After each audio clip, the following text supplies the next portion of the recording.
আসসালামু আলাইকুম। Creative learning স্কুলের পক্ষ থেকে সবাইকে স্বাগতম জানাচ্ছি। আমি মোহাম্মদ মঙ্গল হোসেন। আজকে আমরা যে বিষয়টা জানবো সেটা হচ্ছে বৃত্তকলার চাপ এবং বৃত্তকলার ক্ষেত্রফল কিভাবে বের করতে হয়, এটা আমরা আজকে শিখবো।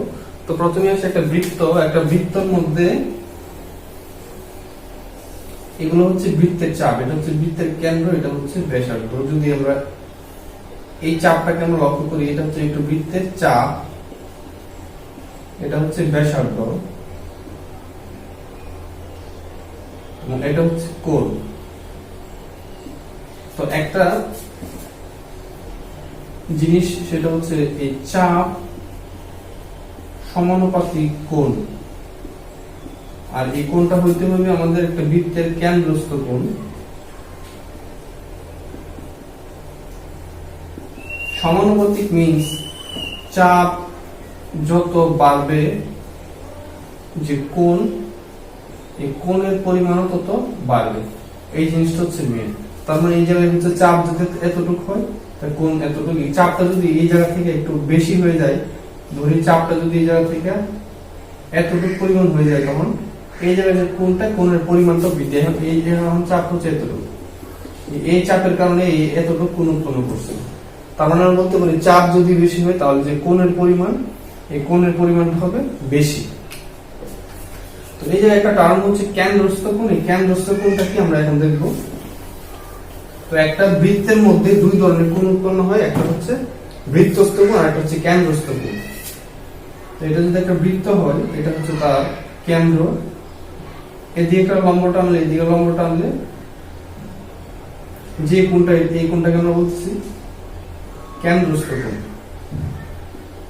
বৃত্তের কেন্দ্রের মধ্যে যে কোণটা উৎপন্ন হয়, দুইটা সরলরেখা আবদ্ধ স্থানে।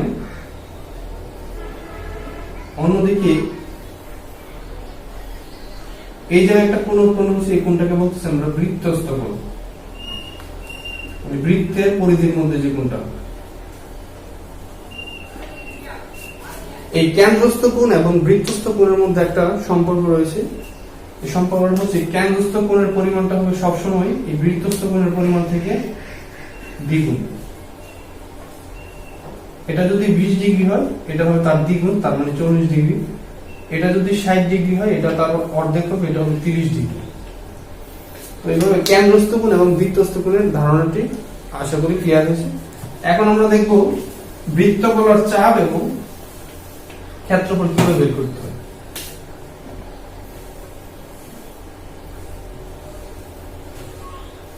তো এটা হচ্ছে একটা বৃত্তকলা। এই বৃত্তকলা হচ্ছে এ ও বি, একটা বৃত্তকলা। এটা চাপ হচ্ছে এবি, চাপের মানটা হচ্ছে এবি চাপ, আর এটা হচ্ছে থিটা, এটা হচ্ছে তার ব্যাসার্ধ আর। তাহলে তার যে চাপ, এই চাপটা হবে পাই আর থিটা বাই 180। তো এটার সাহায্যে বৃত্তকলার যে চাপ, চাপের যে দৈর্ঘ্যটা, এই দৈর্ঘ্যটা আমরা বের করতে পারি। এই দৈর্ঘ্যটা এই সূত্রের সাহায্যে আমরা বের করতে পারি।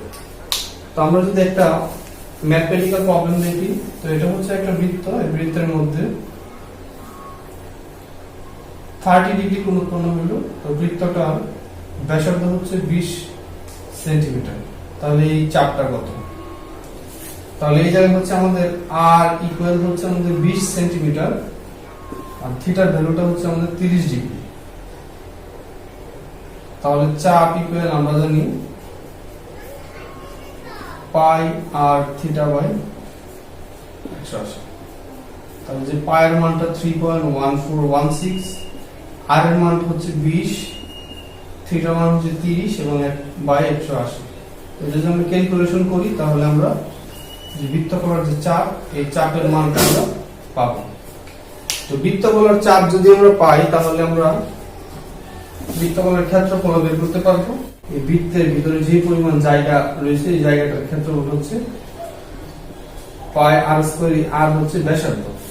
তো আমরা যদি একটা বৃত্ত আঁকি, এই বৃত্তটা সম্পূর্ণ বৃত্তের ক্ষেত্রফল হবে পাই আর স্কয়ার। আমি একটা অংশ নিলাম, এই অংশটার ক্ষেত্রফল বললাম কত, এই অংশটা হচ্ছে আর গুণ উৎপন্ন করে, আর থিটা গুণ উৎপন্ন, আর হচ্ছে তার ব্যাসার্ধ। তো এই বৃত্তের সম্পূর্ণ বৃত্তের ক্ষেত্রফল হচ্ছে আমরা জানি পাই আর স্কয়ার। আর সম্পূর্ণ একটা বৃত্ত, তার মধ্যে টোটাল 360 ডিগ্রি কোণ উৎপন্ন করে। এই জায়গায় 90, এভাবে 4টা 90 মিলে 360 ডিগ্রি কোণ উৎপন্ন করে। তো এই জায়গায় হচ্ছে আমাদের 360 ডিগ্রির মধ্যে এই অংশটা হচ্ছে আমাদের থিটা অংশ। তো এই জায়গায় হবে theta by 360 pi r square. এটা হচ্ছে আমাদের বৃত্তকলার ক্ষেত্রফল।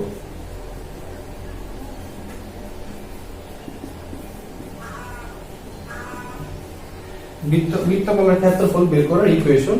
তো এই ইকুয়েশনের সাহায্যে আমরা থিটার ভ্যালুটা জানলে এটা বৃত্তকলার ক্ষেত্রফল আমরা বের করতে পারি।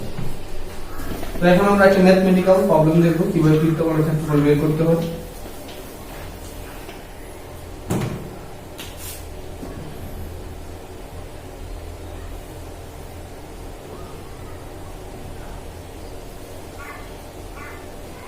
তো এই জায়গায় হচ্ছে একটা বৃত্তের অংশ। একটা বৃত্তকে যদি আমরা দুই ভাগে ভাগ করি তাহলে এটা হচ্ছে একটা অর্ধবৃত্ত, এটা হচ্ছে একটা অর্ধবৃত্ত। অর্ধবৃত্তটা যে কোণ উৎপন্ন করে সেটা হচ্ছে 180 ডিগ্রি কোণ উৎপন্ন করে। এই জায়গায় হচ্ছে 180 ডিগ্রি, তাহলে এই জায়গায় কোণটা হচ্ছে 180 ডিগ্রি। তাহলে এটা হচ্ছে একটা অর্ধবৃত্ত। তাহলে এই বৃত্তের যে ক্ষেত্রফলটা, এই ক্ষেত্রফলটা আমরা এখন বের করা শিখব।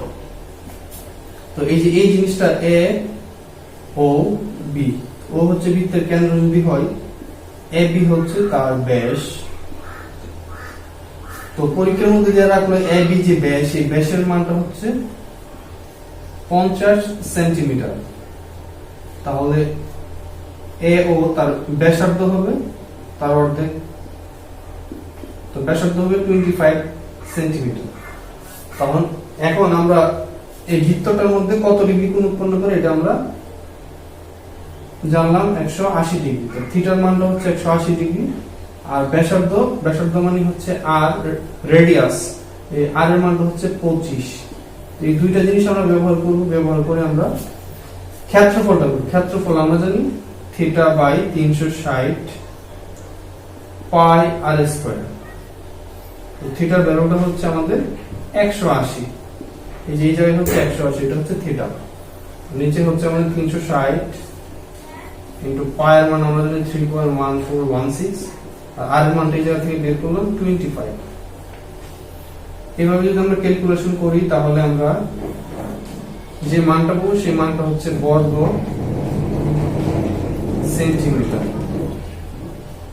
বর্গ সেন্টিমিটার কারণ হচ্ছে আমরা জানি ক্ষেত্রফলের একক হচ্ছে বর্গ একক, যেহেতু একক সেন্টিমিটার আছে সুতরাং আমরা বর্গ সেন্টিমিটার, যদি মিটার থাকে তাহলে মিটার এককে বসাতে পারি। তো এখন এই বৃত্তকলার ক্ষেত্রফল সম্পর্কিত বিভিন্ন ধরনের সৃজনশীল কোশ্চেন আসতে পারে, বা কোশ্চেনটা কিভাবে আসবে ওইটা আমরা এখন দেখব। তো এটা হচ্ছে আমাদের একটা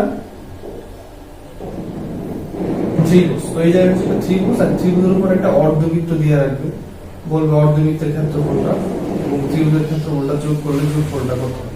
তখন এটা হচ্ছে অর্ধবৃত্ত,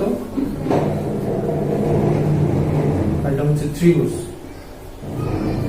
এই দুইটার যোগফলটা, ওইটা দুইটার যোগফল বের করলে এটা টোটাল ক্ষেত্রফল বের করবে।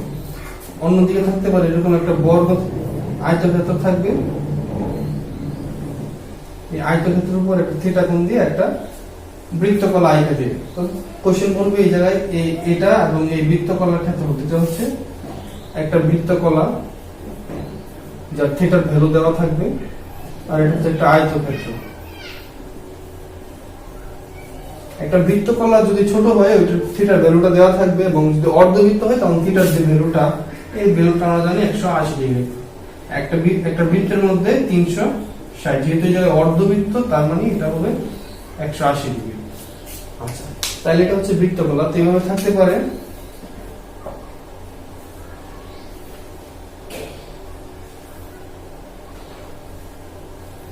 একটা আয়তক্ষেত্রের ভিতর একটা বৃত্ত থাকতে পারে।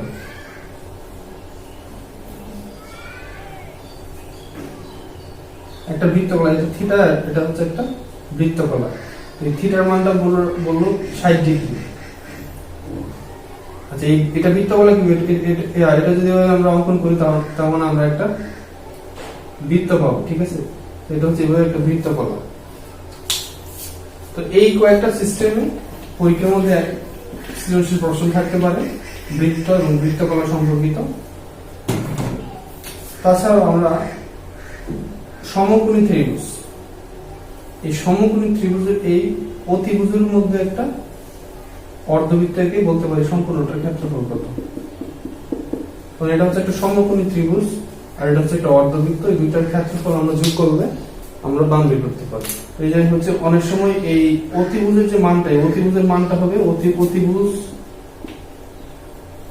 অতিভুজের মান যা হবে বৃত্তের ব্যাসের মান তা হবে। এই জিনিসটা যদি